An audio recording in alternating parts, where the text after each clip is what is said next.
She was one of the most famous faces on the planet at just 6 years old. By 9, she was an alcoholic. By 13, she had attempted to take her own life. Drew Barrymore, the girl who made the world fall in love with an alien named E.T., was quietly drowning in one of Hollywood's darkest secrets. And the person who pulled her back from the edge wasn't a therapist, wasn't a parent. It was a quiet young actor named Keanu Reeves. But how? And why?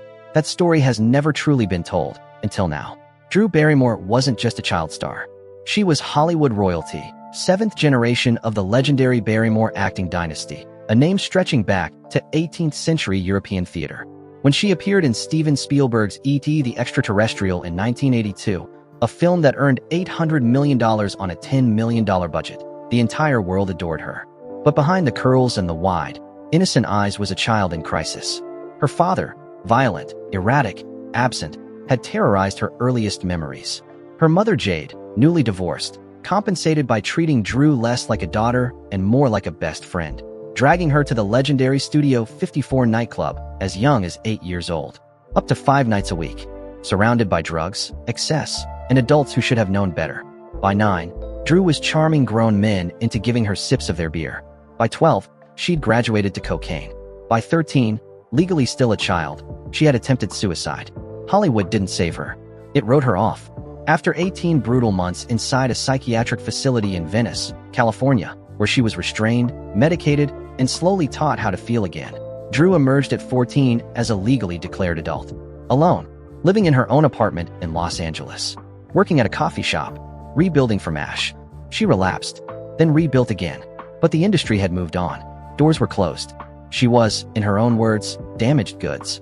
And then, on her 16th birthday, at a club in Los Angeles, a hand touched her shoulder. It was Keanu Reeves.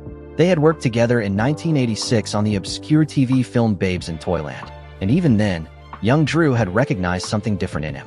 A kindness, a groundedness. Keanu himself had been abandoned by his father at age 3.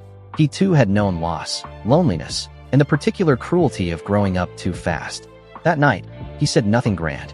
He simply took her hand, led her outside, put her on the back of his motorcycle, and drove through the streets of Los Angeles. Fast, free, alive. I was such a free human being, Drew would later say. It was just this moment where I remember loving life. That ride didn't fix everything. Recovery never works that way. But it cracked open a window, and through it, Drew Barrymore found her way back to herself. To acting, to motherhood, to a life she actually chose. Today she hosts her own talk show, runs her own production company, and has appeared in dozens of beloved films. She survived, not because Hollywood protected her, but in spite of the fact that it never did. Drew Barrymore's greatest performance wasn't on any screen. It was the quiet, extraordinary act of surviving her own story. Do you think the Hollywood system failed Drew Barrymore, or did the people around her? Tell us in the comments below. For more untold stories from the shadows of Tinseltown, subscribe to the Star Snap, and never miss a story that deserves to be told.